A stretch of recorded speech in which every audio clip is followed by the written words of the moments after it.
Hello, Grace Harbor. It's Dan. Happy Friday. By the time you listen to this, I should be packing up to head home for my second straight week of travel. I cannot wait to finally be back in Grace Harbor for a while before our family spring break trip. As I told you yesterday, I certainly miss my family, but after 2 weeks away, I'm missing the town as well. I miss seeing Bobby at the coffee shop. I miss my walks through the Pine Preserve. And especially today, I'll be missing the pastries from Bree's Fruit of the Earth Bakery. Why especially pastries today? Because it's National Croissant Day, that's why. Have you ever had a croissant? Do you like them? Croissants are probably my favorite pastry. They're buttery, flaky, soft, and tender. A plain croissant hot out of the oven is heaven on earth. I once asked Bree for the secret to a good croissant, and she said, rest.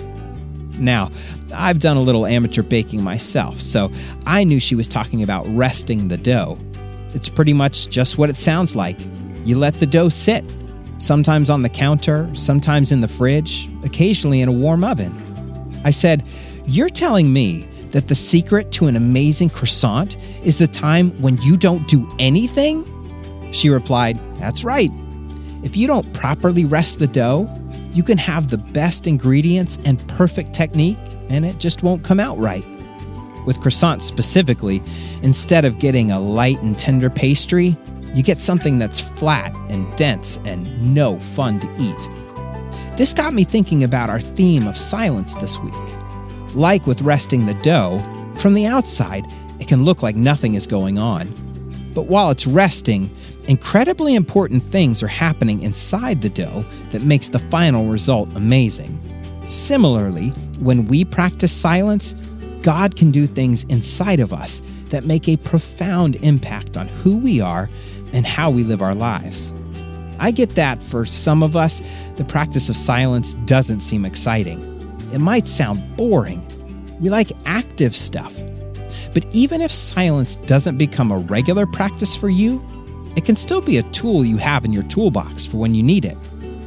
Silence can help us calm our hearts and minds.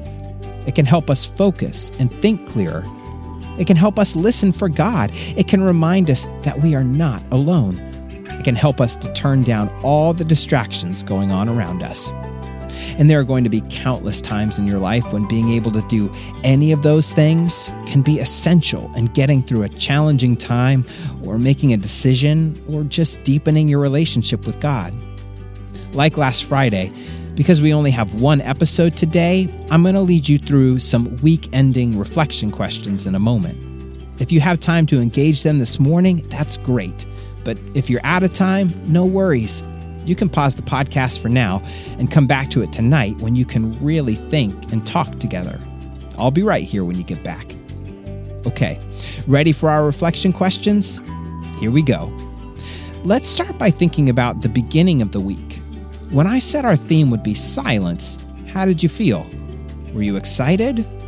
Worried it would be boring? And now, after practicing it all week, how do you feel? Did your feelings change? Take a few moments to talk about that together.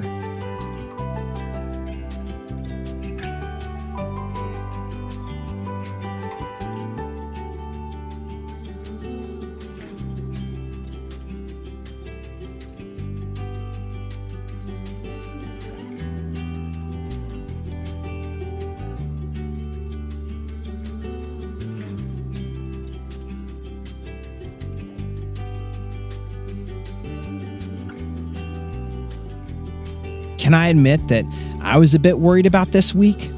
I don't feel like I'm very good at the practice of silence, but after taking time to explore it with you, I think I want to give it a try more often. All right, our second question is, did anything stick out to you or surprise you about silence this week? Was there anything we talked about, anything you discussed as a family, or any experiences you had while practicing it that made an impact? Did you discover new noises in your home you never noticed before? Did you love seeing the deep field space picture? Did you spend some quiet time together as a family and end up enjoying it way more than you thought? Go ahead and share your answers now.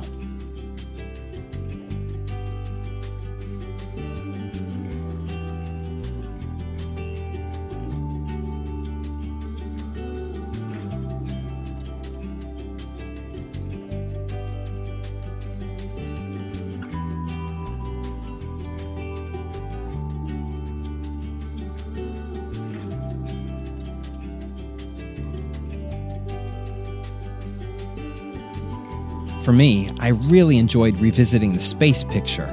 I love space stuff, and that picture reminds me that there is always more going on than what I can see. If a tiny, seemingly empty patch of space is actually filled with thousands of galaxies, what might God want to show me when I step into a quiet place? Okay, last question for the week. As we think about resting dough to make the final outcome even better, is there anything going on next week that might go better if you take even just a few minutes to practice silence this weekend? Do you have a test at school or a big due date at work? Have you been feeling tired and run down or sad? Is there someone that's been hard to get along with lately? Is there anything you're worried about? This question takes some bravery, but I believe in you. Once you have your answer, go ahead and share.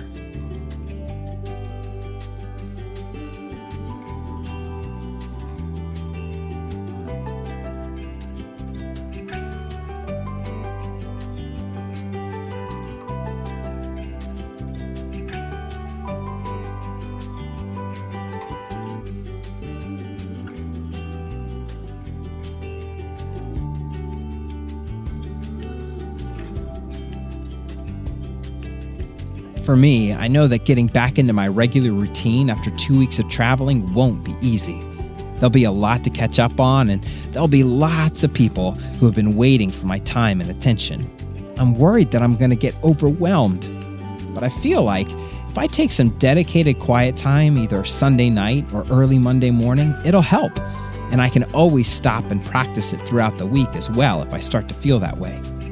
Okay, let's close out our week with prayer. If you want to, you can close your eyes and fold your hands. Dear God, we thank you for this week, and we thank you for the gift of silence. When we approach it with an open heart and mind, it can help us notice and focus on things that can sometimes be easy to miss, including your presence and your voice. Give us the courage and confidence to quiet ourselves and listen for you. Amen. Okay, Grace Harbor. Get some sleep tonight and have a great weekend.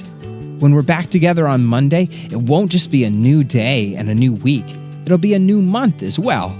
So I'll end by saying, see you in February.